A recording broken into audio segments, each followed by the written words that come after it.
विद्यार्थी मित्रांनो नमस्कार। आज आपण सजीव सृष्टी व सूक्ष्मजीवांचे वर्गीकरण या पाठाचे स्वाध्याय बघणार आहोत। तर हा स्वाध्याय संपूर्ण बघण्यासाठी आपल्या चॅनलला सबस्क्राईब करून ठेवा आणि बेल आयकॉनला ऑलवर सेट नक्की करून ठेवा। मित्रांनो चला सुरू करूयात या स्वाध्यायाला। तर सर्वात पहिला प्रश्न आहे, जीवाणु, आदिजीव, कवके, शैवाल, आदि केंद्रकी, दृश्य केंद्रकी, सूक्ष्मजीव यांचे वर्गीकरण व्हिटाकर पद्धतीने मांडा। तर याचे उत्तर तुम्ही स्क्रीनवर बघू शकताय। असे उत्तर तुम्ही तुमच्या नोटबुकमध्ये लिहून काढायचे। त्यामध्ये सूक्ष्मजीव, आदि केंद्रकी, एकपेशीय सृष्टी, मोनेरा आणि जीवाणू, त्यानंतर दृश्य केंद्रकी, एकपेशीय सृष्टी, प्रोटिस्टा, आदिजीव, शैवाल, बहुपेशीय सृष्टी, कवक आणि कवक असे भाग पडतात। हे तुम्ही व्हिडिओ स्टॉप करून सुद्धा लिहू शकता। त्यानंतर खाली घ्या जीवाणू, आदिजीव, शैवाल अशा प्रकारे तुमची रिकामी जागा असेल। तर ही रिकामी जागा कशा प्रकारे भरायची ही मी तुम्हाला सांगणार आहे। तर खाली येऊ द्या, अशी रिकामी जागा आहे।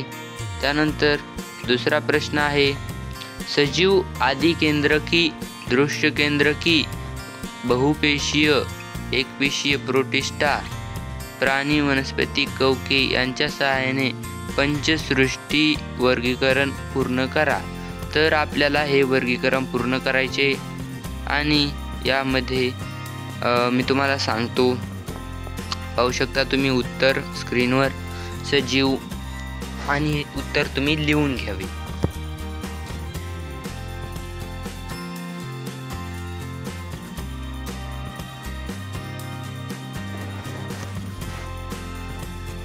ओके, यानंतर आपण बघूयात प्रश्न तिसरा, माझा जोडीदार शोधा। तर त्यामध्ये असा प्रश्न असणार आहे आणि त्याचे उत्तर आपण बघूयात खाली। तर त्याचे उत्तर तुम्ही बघू शकताय। अशा प्रकारे याचे उत्तर आहे। हे उत्तर तुम्ही लिहून घ्या किंवा व्हिडिओ स्टॉप करून लिहून घेऊ शकता। त्यामध्ये कवक, कवकाचे उत्तर आहे कॅन्डिडा, प्रोटोजुआ उत्तर अमिबा, विषाणू उत्तर बॅक्टेरोफेज, शैवाल उत्तर क्लोरेला, जीवाणू उत्तर आदि केंद्र। त्यानंतर आपण वळूयात प्रश्न क्रमांक चौथा, दिलेली विधाने चूक की बरोबर ते लिहून त्यांचे स्पष्टीकरण लिहा। तर यामध्ये उत्तर घ्या, लॅक्टो म्हणजे त्यामध्ये उपप्रश्न लॅक्टोबेसिलाई हे उपद्रवी जीवाणू आहेत।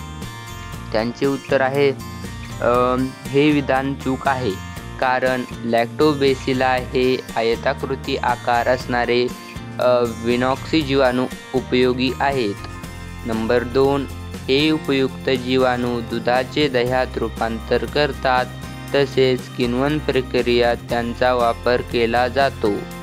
3 नंबर, अनेक पदार्थांच्या निर्मितीस यांचा वापर केला जातो, उदाहरणार्थ दुग्धजन्य पदार्थ, मदार्क, पाव, सिडार, कोको, प्रोबायोटिक पदार्थ इत्यादी। वैद्यकीय दृष्ट्या पचन संस्थेच्या कार्यातील बिघाडावर उपचार म्हणून ह्या जीवाणूंचा उपयोग होतो।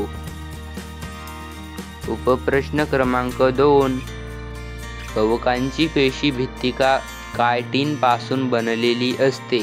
उत्तर, हे विधान बरोबर आहे, कारण कवकांची पेशी भित्तिका ही कायटिन नामक जटिल शर्करेपासून बनलेली असते।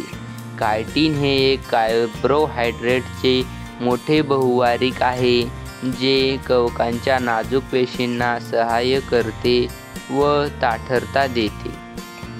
नंबर 3, अमिबा छद्मपादाच्या सहाय्याने हालचाल करतो। उत्तर, हे विधान बरोबर आहे, कारण अमिबा छद्मपादाच्या सहाय्याने हालचाल करतो।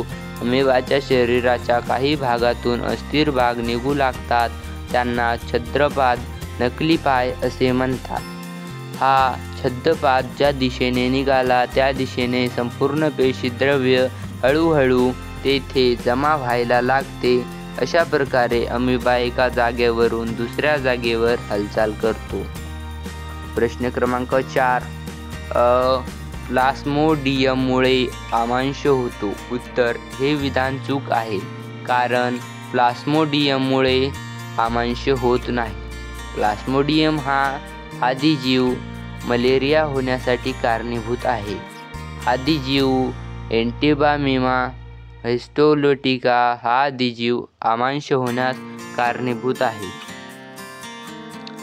त्यानंतर 5 नंबर, टोमॅटोफिल्ट हा जीवाणूजन्य रोग आहे. हे विधान चूक आहे. याचे उत्तर, टोमॅटोफिल्ट हा जीवाणूजन्य रोग नाही. टोमॅटोफिल्ट हा झाडांच्या अनेक प्रजातींवर उपद्रवी असणाऱ्या टोमॅटोफिल्ट विषाणूमुळे होणारा विषाणूजन्य रोग होय. प्रश्न 5, उत्तरे लिहा. 1. व्हिटाकर वर्गीकरण पद्धतीचे फायदे सांगा. उत्तर, रॉबर्ट व्हिटाकर यांची सजीवांच्या वर्गीकरणाची पंचसृष्टी पद्धत ही पुढील कारणांमुळे वैज्ञानिक व नैसर्गिक वाटते. सजीवांच्या वेगवेगळ्या गटांच्या संघ पद्धतीने केलेल्या वर्गीकरणामुळे ही पद्धत मोठ्या प्रमाणात अवलंबली जाते. आदिकेंद्रकी वेगळ्या एका सृष्टीत विभाजित करणे सोयीस्कर ठरते, कारण ते उत्पत्तीनुसार इतर सजीवांपासून वेगळे असतात. युग्लिनासारखा सूक्ष्मजीवाचे कुठल्या सृष्टीत विभाजन करावे यासारख्या प्रश्नाची उत्तरे ही एकपेशीय दृश्य केंद्रिकाच्या प्रोटिस्टा या सृष्टीत विभाजन केल्याने मिळाली. कवक वेगळ्या एका सृष्टीत विभाजित केल्याने वर्गीकरणाचा अभ्यास सोयीस्कर ठरतो, कारण कवक हे इतर आदिकेंद्रकी उदाहरणार्थ आदिजीव व शैवाल यापेक्षा पूर्णपणे वेगळे आहेत. वनस्पती सृष्टी व प्राणीसृष्टी यांचा सोयीस्कर व तुलनात्मक अभ्यास शक्य झाला. पंचसृष्टी वर्गीकरण पद्धती सजीवांच्या पेशी उत्पत्तीपेक्षा पोषणविषयी, वैशिष्ट्यांविषयी तसेच सजीवांच्या उत्पत्तीविषयी योग्य माहिती देते. त्यानंतर विषाणूंची वैशिष्ट्ये लिहा. त्याचे उत्तर आहे, विषाणू हे एका संरक्षक कवचामध्ये आच्छादलेले असतात. त्यांना अणकुचीदार असे टोक असतात, ज्यांच्या सहाय्याने ते दुसऱ्या जीवाणूंच्या पेशींवर चिकटतात. विषाणूंना पेशी रचना नसते, ते श्वसन करत नाहीत, चयापचय क्रिया करत नाहीत, तसेच त्यांची वाढही होत नाही. मात्र त्यांचे प्रजनन होते. त्यांच्यावर प्रथिनांचे आवरण असते, ज्यांना म्हणतात. त्यांच्या DNA मध्ये आणि RNA मध्ये न्यूक्लिक आम्लाचा गाभा असतो. त्यांच्यामध्ये चयापचयासाठी आवश्यक असलेले रायबोझोम्स व एन्झाईम्स नसतात. ते सजीव व निर्जीवांच्या सीमारेषेत येतात, कारण वनस्पती व प्राण्यांच्या जिवंत पेशीतच सक्रिय असतात, तर पेशीबाहेर ते सक्रिय नसतात. विषाणू हे अतिसूक्ष्म असून फक्त इलेक्ट्रॉन सूक्ष्मदर्शनीनेच ते दिसू शकतात. प्रश्न क्रमांक 3, कवकांचे पोषण कसे होते? उत्तर, हरितद्रव्ययुक्त वनस्पतीप्रमाणे कवकांत कार्बोहायड्रेटांची निर्मिती होत नाही. प्राणी व सूक्ष्म जंतूप्रमाणे त्यांना अन्न तयार करावे लागते. कवके ही मात्रोपजीवी असून ते कार्बनी पदार्थापासून अन्न शोषण करतात. कवकांच्या पर्यावरणातील सेंद्रिय संयुगातून पोषण मिळवण्याचे वैशिष्ट्य त्यांच्या पर्यावरणातील महत्त्व दर्शवते. त्यानंतर प्रश्न 4, मोनोरा या सृष्टीमध्ये कोणकोणत्या सजीवांचा समावेश होतो? उत्तर, मोनोरा या सृष्टीमध्ये सर्व एकपेशीय सूक्ष्म सजीवांचा समावेश होतो. हे सर्व सूक्ष्मजीव आदिकेंद्रकी असून पटलबद्ध केंद्र किंवा पेशी अंगके नसणारे स्वयंपोषी किंवा परपोषी असतात. उत्तर, सर्व प्रकारचे जीवाणू व नीलहरित शैवाल मोनेरा या सृष्टीमध्ये मोडतात. त्यानंतर प्रश्न क्रमांक 6, ओळखा पाहू मी कोण? मला केंद्रक, पद्र, पटल किंवा पेशी अंगके नसतात. उत्तर, जीवाणू. नंबर 2, मला केंद्रक, पद्रव्य पटल युक्त पेशी अंगके असतात. उत्तर, प्रोटिस्टा, अमिबा. त्यानंतर 3, मी कुजलेल्या कार्बनी पदार्थांवर जगते. उत्तर, कवके. 4, माझे प्रजनन बहुधा द्विखंडनाने होते. उत्तर जीवाणू. 5. मी माझ्यासारखी प्रतिकृती निर्माण करतो. उत्तर विषाणू. माझे शरीर निरावयवी आहे व मी हिरव्या रंगाचा आहे. उत्तर अमिबा. प्रश्न 7. अचूक आकृत्या काढून नावे द्या. जीवाणूंचे विविध प्रकार. उत्तर गोलाणू, दंडगोलाणू, दंडाणू, स्वल्पविरामाकृती, सर्पिलाकार. 2. पॅराशियम. उत्तर सिलिका, रिक्तिका, पेलिकना, सूक्ष्मकेंद्रक, पेशीद्रव्य.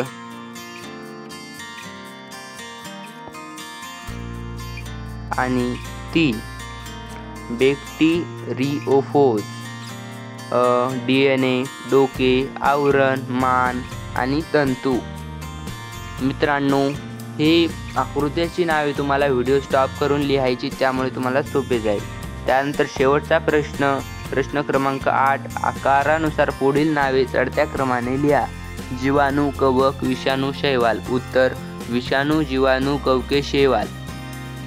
तर विद्यार्थी मित्रांनो, अशा प्रकारे पाठ पहिला स्वाध्याय संपवतो. आणि व्हिडिओ आवडला असेल तर कृपया आपल्या चॅनलला सबस्क्राईब करा आणि बेल आयकॉनला ऑलवर सेट करून ठेवा. दररोज नवनवीन व्हिडिओ आणि असे स्वाध्याय बघण्यासाठी व्हिडिओला लाईक करा आणि काही प्रश्न असेल तर कमेंट बॉक्समध्ये नक्की सांगा. धन्यवाद.